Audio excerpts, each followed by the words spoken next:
ডাক্তারের চেম্বার থেকে বের হয়ে প্রেসক্রিপশনটা হাতে নিয়ে খুলতেই অবাক হয়ে গেলাম আমি। এ কি, এটা প্রেসক্রিপশন নাকি লাভ লেটার?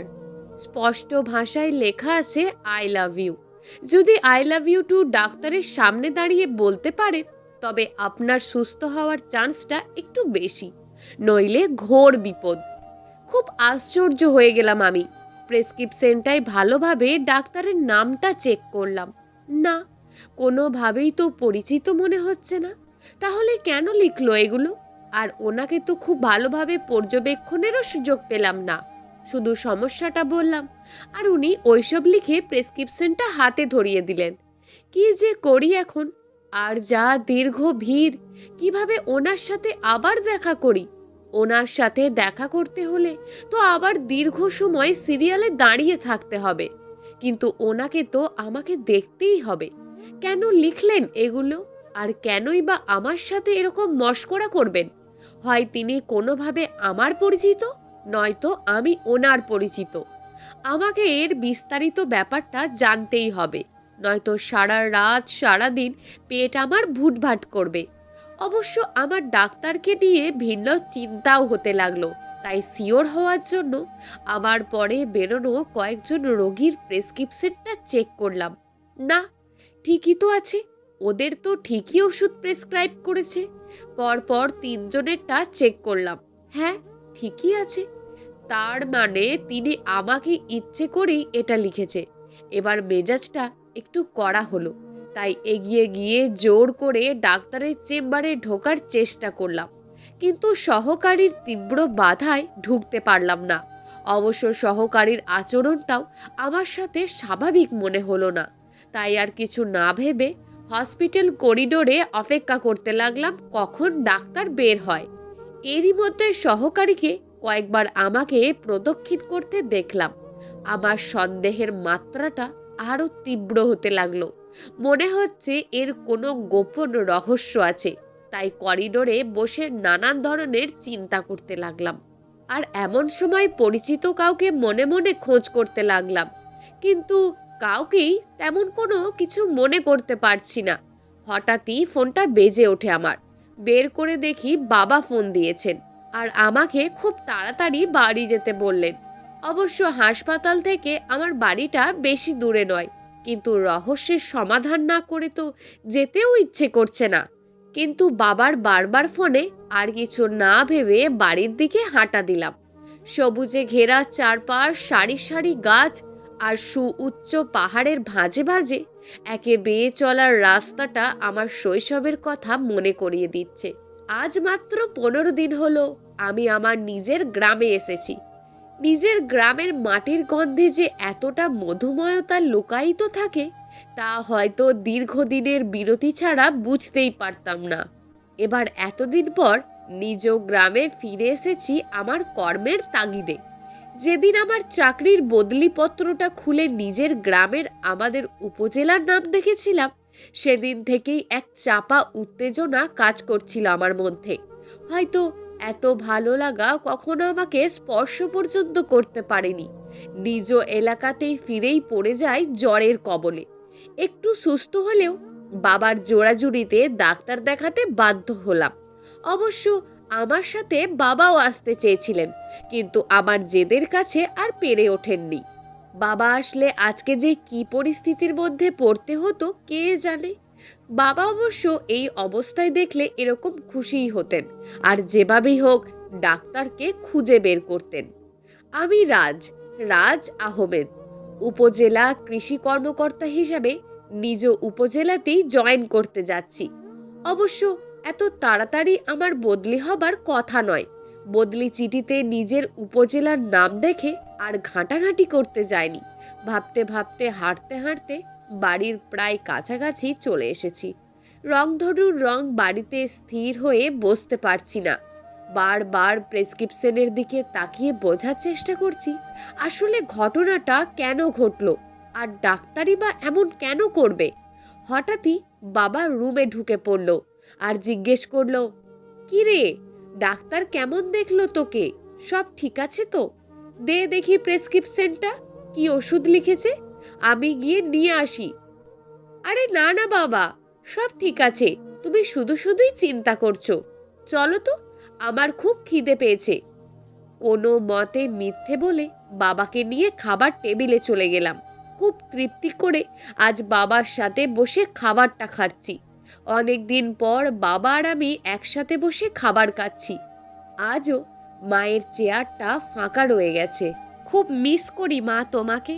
যেখানেই থেকো ভালো থেকো মা, ভালো থেকো। বাবার চোখেও তখন আবছা জলের আনাগোনা। হয়তো ছেলের সাথে বসে এতদিন পর একসাথে খেতে পারছে, নয়তো হারিয়ে ফেলা সহধর্মিনীর কিছুটা স্মৃতি তাকে নাড়া দিচ্ছে। আমি উঠে গিয়ে বাবার পাশে বসলাম। বাবা আমার হাতটা ধরে মাথায় হাত বুলিয়ে দিতে থাকলেন, আর এক হাত দিয়ে আমাকে খাইয়ে দিতে লাগলেন। কিছুক্ষণ দুজনেই চুপ থেকে বাবা বললেন, বাড়িতে আসার পর থেকে তুই তো ঠিকমতো খেতেই পারছিলি না অসুস্থতার কারণে। আজ পেট পুড়ে খাবি। হ্যাঁ বাবা, তোমার হাতের রান্না খুব মিস করেছি বাবা। তাই না? হ্যাঁ বাবা। তাহলে বলি কি, এবার একটা বিয়ে করে নে। আমিও নতুন কারোর হাতের রান্না খেতে পারবো আর কি। বাবার মুখে কথাটি শুনেই বিষম খেলাম আমি।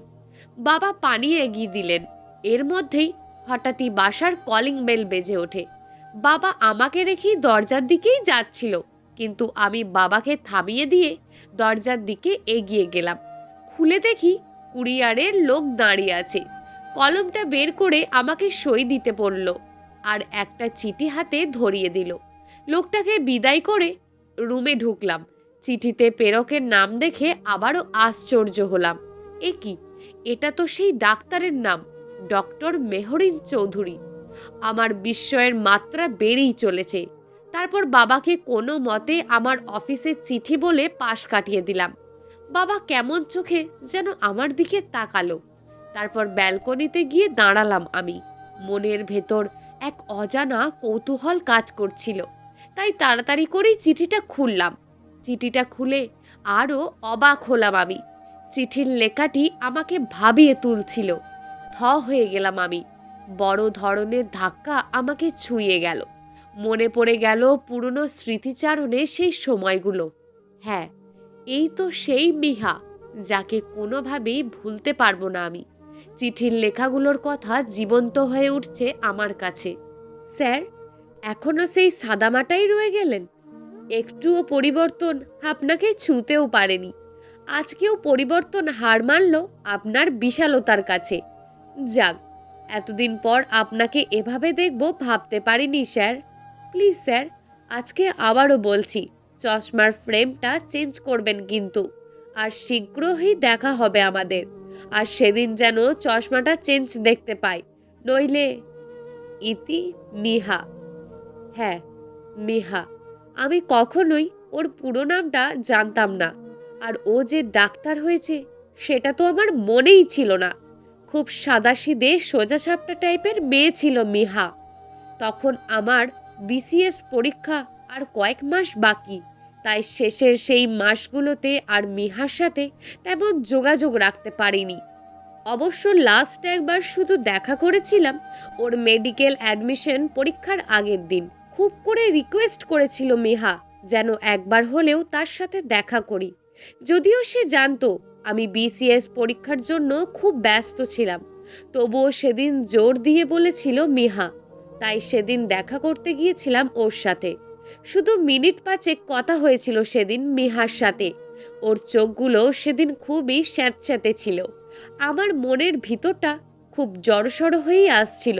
সুন্দর পরিপাটি নীল শাড়ি, ম্যাচিং ব্লাউজ, কপালে ছোট কালো টিপ, ঠোঁটে হালকা লিপস্টিক আর খোলা অবাধ্য চুলে আমার সামনে দাঁড়িয়েছিল সেদিন।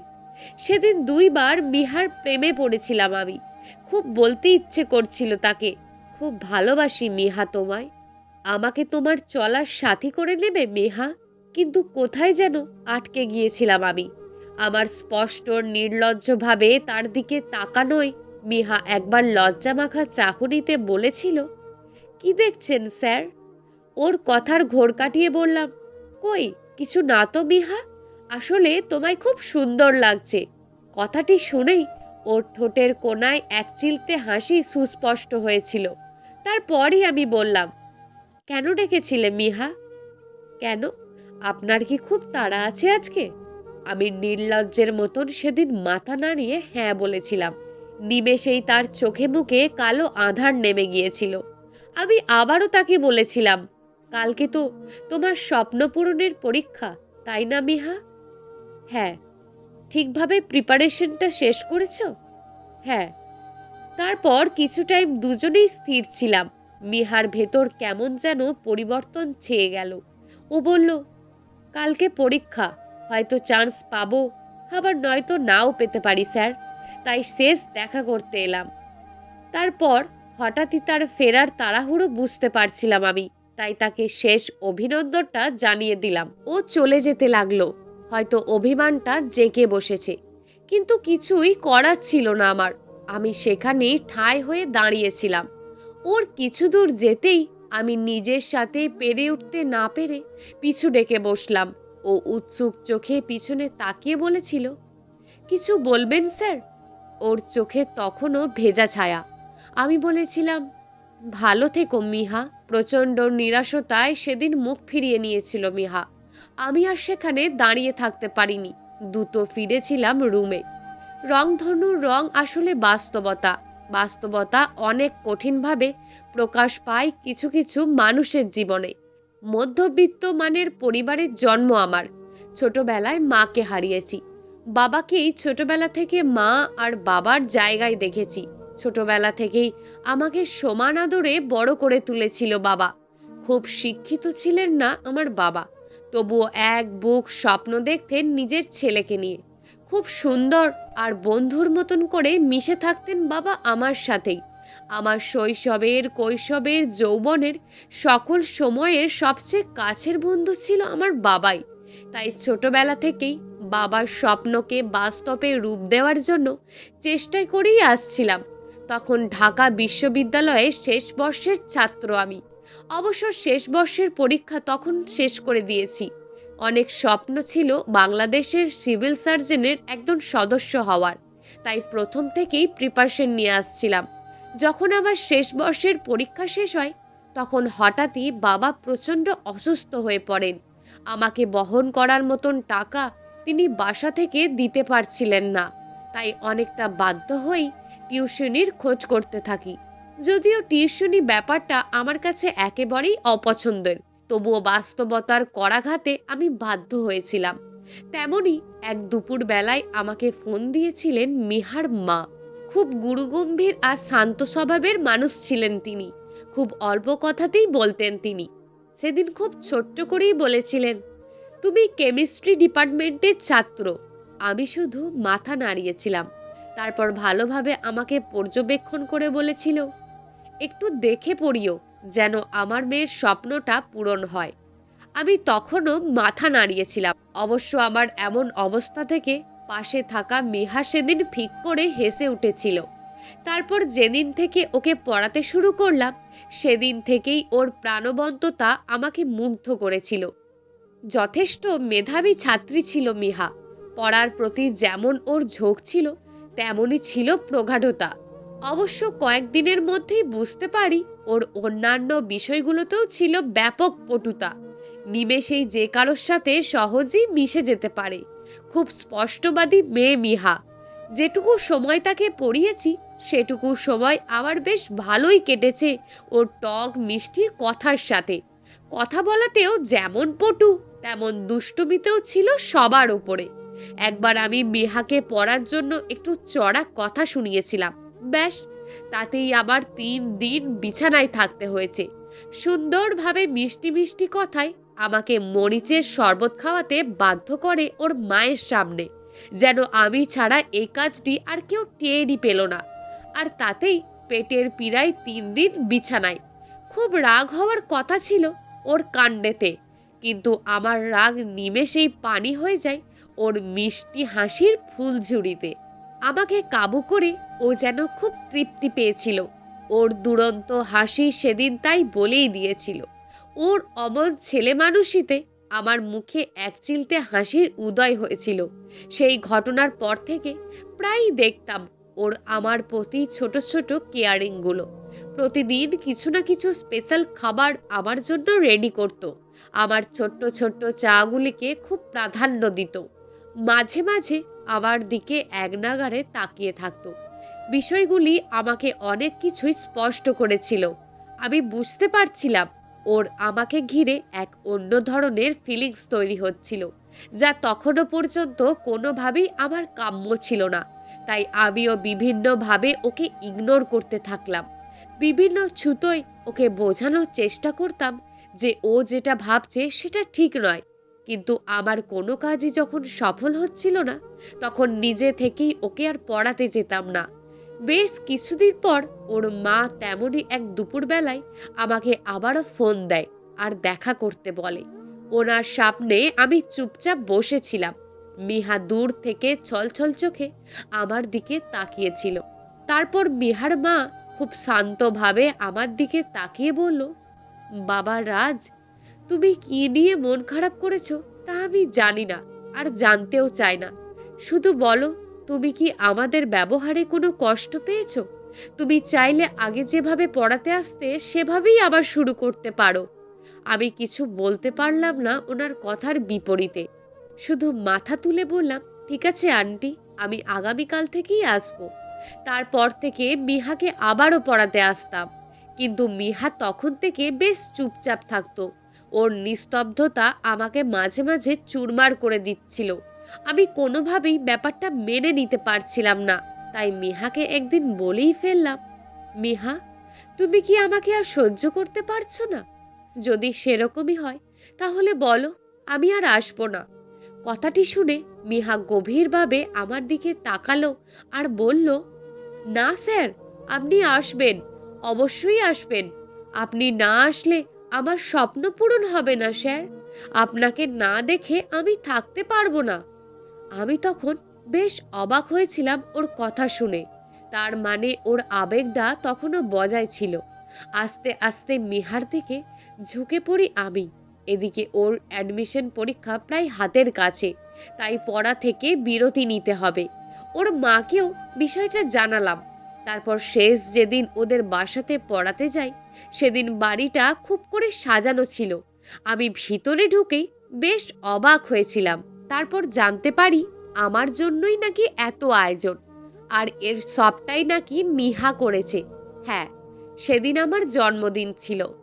জানি না বিষয়টা মিহা কিভাবে জেনেছিল, আর আজ পর্যন্তও জানতে পারিনি। হয়তো গভীরভাবে সত্যিই ভালোবাসতো আমায়, তাই নিজের সাধ্যেই জোগাড় করেছিল এইগুলো।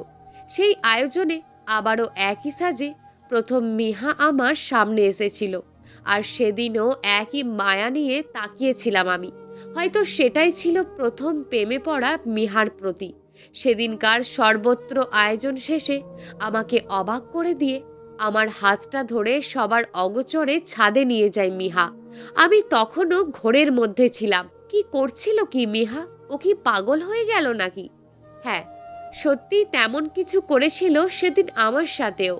কান্নারত কণ্ঠে আমাকে জড়িয়ে ধরে বলেছিল, আপনাকে ছাড়া আমি ভালো থাকতে পারবো না স্যার, আর আপনাকে ছাড়া ভালো কিছু আমি করতেই পারবো না। প্লিজ স্যার, আমাকে আপনার সাথে থাকার সুযোগটা দিন। আমি তখনও কিছু বলছিলাম না, শুধু চেয়ে চেয়ে ওর কথাগুলো শুনছিলাম। কিভাবে পারবো আমি? কিভাবে? আমার তো অনেক দায়িত্ব, অনেক স্বপ্ন, অনেক আশা, অনেক প্রত্যাশা। বাবার মায়াবী চোখের রঙিন স্বপ্ন সবগুলোই আমাকে বিশালভাবে বাধা দিচ্ছিল। আমি কিছুতেই পেরে উঠছিলাম না মেহার কথায় সায় দিতে। তাই তো সেদিনও মেহাকে নিরাশ করে ভেজা বেড়ালের মতন চলে এসেছিলাম তার কাছ থেকে। পিছন থেকে সেদিন ওর হাউমাউ করে কান্নাও আমাকে দমাতে পারেনি। খুব ভালো আমিও বাসতাম মেহাকে, কিন্তু তা অগোচরেই থেকে গেল আজ পর্যন্ত। চোখে জল গড়িয়ে পড়ছিল আমার। হঠাৎই বাবা রুমের ভিতরে এসে আমার কাঁধে হাত রাখে। তাড়াহুড়ো করে চোখে জল মুছে বাবার দিকে তাকাই। বাবা আমাকে জড়িয়ে ধরল তার বাহু ডোরে।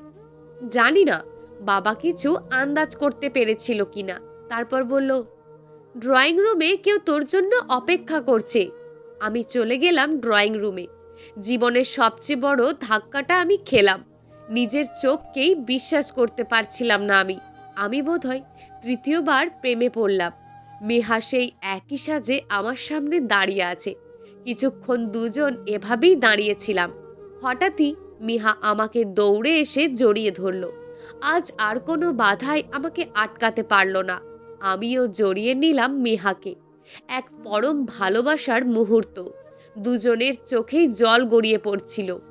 কিছুক্ষণ পর মিহা আমাকে ছেড়ে দিয়ে বলল, কি এখনো চশমাটা বদলান নাই কেন মিস্টার? এখনই খুলুন বলছি। বলেই আমার চশমাটা খুলে নতুন আর একটা পরিয়ে দিল মিহা। আমি আপনাকে ছাড়া থাকতে পারবো না বলেছিলাম না? সেই যে আমাকে ছেড়ে সেদিন পালিয়েছিলেন, কিন্তু পারলেন না তো লুকিয়ে থাকতে। আমি কিছু বলতে লাগলাম, কিন্তু আমাকে থামিয়ে বলল, চুপ করুন, আজ আমি বলবো, আপনি শুনবেন। আসলে ওই ঘটনাটার পরই আমি বুঝতে পারি আপনার সিদ্ধান্তটাই ঠিক ছিল। আপনিই ঠিক ছিলেন, আমি ভুল ছিলাম। তাই সঠিক সময়ের জন্য অপেক্ষা করেছিলাম। প্লিজ আজকে বলুন না, ভালোবাসি মিহা, ভালোবাসি তোমায়। আমি আর কিছু না ভেবেই ওকে জড়িয়ে ধরে বললাম, ভালোবাসি মিহা, খুব ভালোবাসি তোমায়। তারপর ওর মাথাটা তুলে বললাম, মিহা তুমি কিভাবে আমার খোঁজ পেলে? মিহা হেসে উঠল আমার কথা শুনে। তারপর বাবা শুষ্কভাবে কেসে উঠল। আমরা নিরাপদ দূরত্বে দাঁড়িয়ে গেলাম। বাবা মুচকি হেসে আমার ডায়েরিটা আমার হাতে ধরিয়ে দিলেন। আমি থ হয়ে গেলাম। তারপর বাবা আর মিহা একসাথে হেসে উঠল। আমি আরও বেশি অবাক হলাম। তার মানে বাবাই? তারপর আর কি, আমি, বাবা আর মিহা